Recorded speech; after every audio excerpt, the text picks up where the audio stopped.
y'all don't hear nothing else from me, I need you to understand this chart. This is what I call the 6 keys of success, okay? Now, it features 6 keys and 1 nucleus in the middle. The back end, you should know what that means. The back end is everything that it takes for an anime to even be made into a thing. This is how many episodes you're going to be making in season 1, season 2, season 3. This is how much money you're going to allocate to each season. This is how much time you're going to give for the animators to make it. This is everything that you need to make the outline of how you're going to make your show. What does it look like when Freerun has 12 episodes? What does it look like if Tokyo Ghoul has 24 episodes a season? The back end determines a lot about your show, and it's very, very, very pivotal. If you mess this up, you could potentially make the rest of your show suffer. It's that simple. Now, then you go to the premise and adaptation quality. This is obviously going to be, for the most part, going to come from a manga, and so the premise is usually already decided from you. Sometimes you will have titles that are originals, and then more of the premise category comes into place. Now, adaptation quality matters so much because some of them fuck up shows when it comes to the things that they put in and the things that they take out. So a lot of times, characters are the main things that suffer because of this. When you're taking away certain pivotal moments that makes that character shine or show some of the intricacies of why they do and what they do, then it will inevitably dumb down the title and make people not like it as much, or it just may not be as memorable. And that is a problem. Then you have things like the voice acting. Usually the biggest problem that I would see for the voice acting category is usually coming in dub. Dub is more so because they don't pay the proper voice actors for the role. But it can be very pivotal to a show in and of itself. So you can fuck around, even as Japanese artists or German actors, you name it. Anybody can fuck this up. But the biggest problem you're going to run into when it comes to voice acting is just not being willing to pay people what they deserve. And then the animation. This is where most people get it wrong, because animation is not simply just showing a sword touch another sword and somebody screaming with some motion blur behind them to simulate some sort of movement. We need an overall intervention when it comes to how people understand what good animation is. And some people understand it, but they don't understand why. Is when they look at Demon Slayer and they're really hard, their nipples are fucking tingling, but they don't understand why Demon Slayer gets the credit that it gets. And that's because Ufotable does a good job at making sure that the animation that you get is above and beyond everything you've pretty much seen in the last few years, at the very minimum.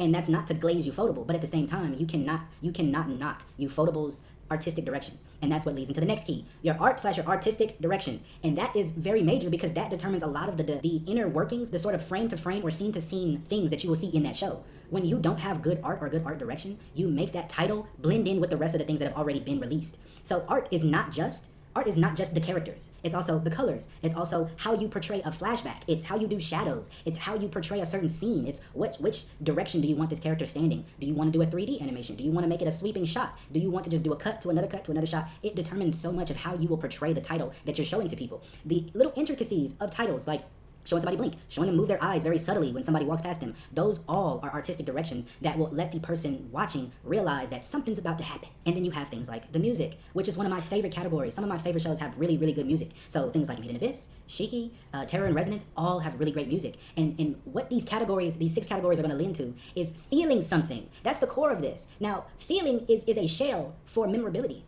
You're trying to crack that shell of making people feel things. So once you get through that feeling shell, they remember it. This is why you love Ghibli. This is why Ghibli stands out, because they make you feel things, and those feelings make you remember the titles. When you watched Howl's Moving Castle and any of their other titles, you remember a lot of the fantastical and whimsical things about it. This is why Ghibli stands out among their peers in terms of animation studios, is because they've curated these 6 things in totality to be able to stand out amongst other people, because none of their other people can do this consistently. And then also, if you do these, it's going to look differently from studio to studio. And so this is why Ghibli has the ability to sell you keyboards with little Ghibli characters on it. This is why they can have their own little AI simulation where you put a photo in and then you get back Ghibli art style photos, because they've curated the art, they've curated their animation, they've curated their music, they've curated their premises to be able to make you feel something and then make you remember what you felt. That's why you like Naruto. That's why you like Demon Slayer. That's why you like JJK. It's because they make you feel something. It's not simply just yet another isekai of just sword swinging and battles happening, because it's all about making people remember things. You're gonna buy that fucking Zenitsu wig and that Nezuko body pillow because of the feelings, because of the music and the struggle. You remember Tokyo Ghoul because of the music and the struggle. Unravel has over, I think, 100 and something million views on YouTube at this point. It's one of the best openings ever.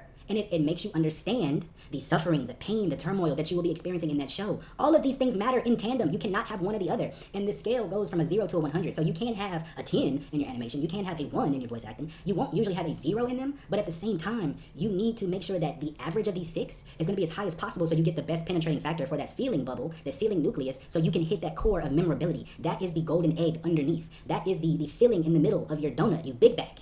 That is the promised land. That is how you get people to buy the things. That is how you get them to remember your brand. Some of y'all make these titles and you have no clue what you want to do with it after. You're just making season to season to season, and you're not penetrating that feeling bubble. People are watching it. But you're not gonna get to Demon Slayer level profitability, and they're talking about they want to make 4 times the amount that they're currently making now from international dollars. How are you going to do that when you're making the same shitty isekais over and over and over again? How are you going to penetrate people's minds and hearts if you're making the same stuff over and over again? If you're gasping for air before you even reach season 3 of Solo fucking Leveling, that show literally, people are talking about it broke the internet in season 1 and season 2. So you got a show that's breaking the internet and you can't even get it to season 3 comfortably. You are talking about 2028. You should have been working on that shit 2 years ago. You should have everybody on deck making that at the same time if you thought that was your Noah's Ark, if you thought that was going to save you. Y'all are making these titles, you're doing nothing with them, and there's a reason why Ufotable and Ghibli and maybe Mappa, even though Mappa is just a workhorse, but there's a reason why Ghibli and Ufotable stand out the way they do. This is why Ufotable was given the Genshin Impact, the really big gacha brand for a long-term project, because Ufotable has given themselves the artistic integrity to make sure that whenever they touch something, it's stamped with Ufotable. You will look at a Ufotable project and say, yes, I know who made that. You will look at the animation quality and say, yeah, ain't nobody else doing it like that. Because your artistic quality is the biggest thing that matters when you're trying to make art. That is how that works.